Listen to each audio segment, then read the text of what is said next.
Code électoral et paix sociale. Recommandation de la Conférence épiscopale du Bénin. Déclaration.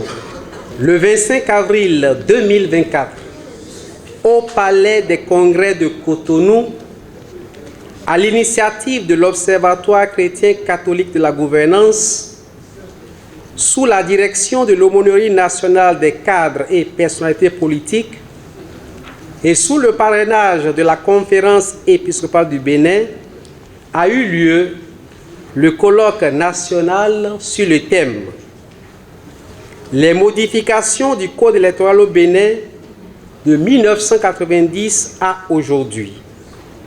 Le Code électoral, le vivre ensemble et la participation de tous à la construction de la nation.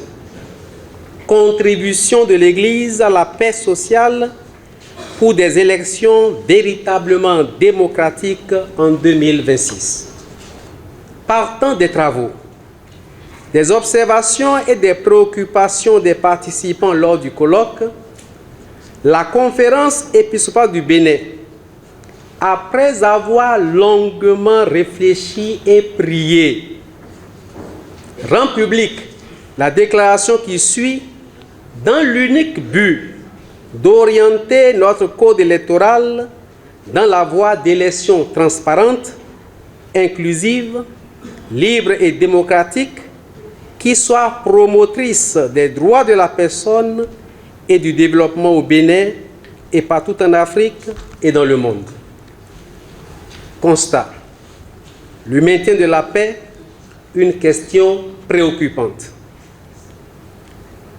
De l'analyse de la loi numéro 2019-43 du 15 novembre 2019 portant code électoral en République du Bénin, modifié par la loi numéro 2024-13 du 15 mars 2024 et des riches débats entre des personnalités du monde scientifique, des experts nationaux et internationaux en analyse électorale, en analyse des crises et conflits, en médiation dans les processus de paix, des partis politiques, des autorités religieuses, des leaders d'opinion, des têtes couronnées, des représentants de diverses associations et composants de la société civile, il ressort que le maintien de la paix en toute période, gage du vivre ensemble, exige l'attention aux contingents sociopolitiques,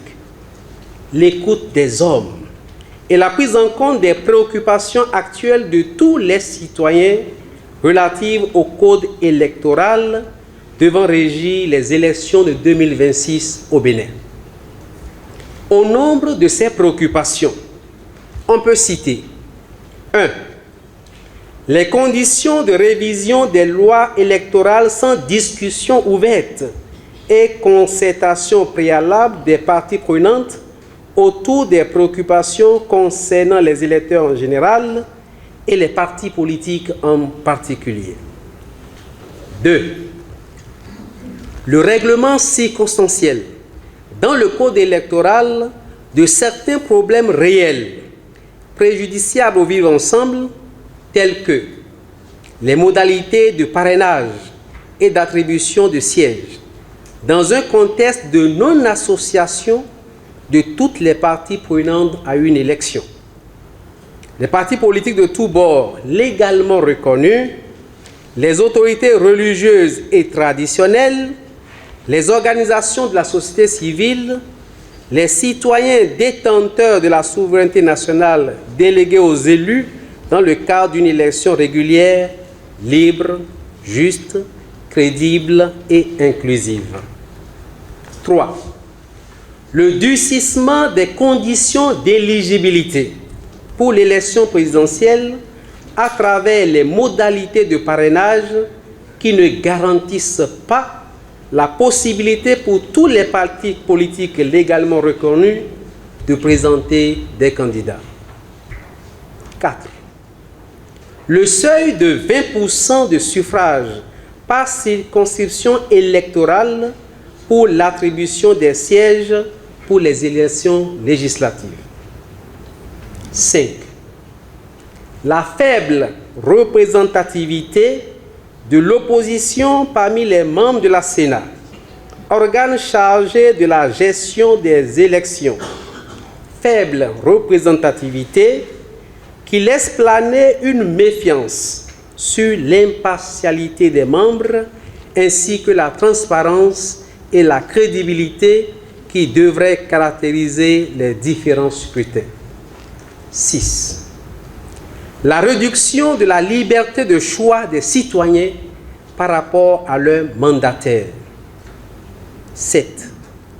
L'absence de prise en compte des exigences des instruments internationaux, régionaux et sous-régionaux relatifs à la démocratie, aux élections et à la gouvernance régulièrement ratifiée par le Bénin.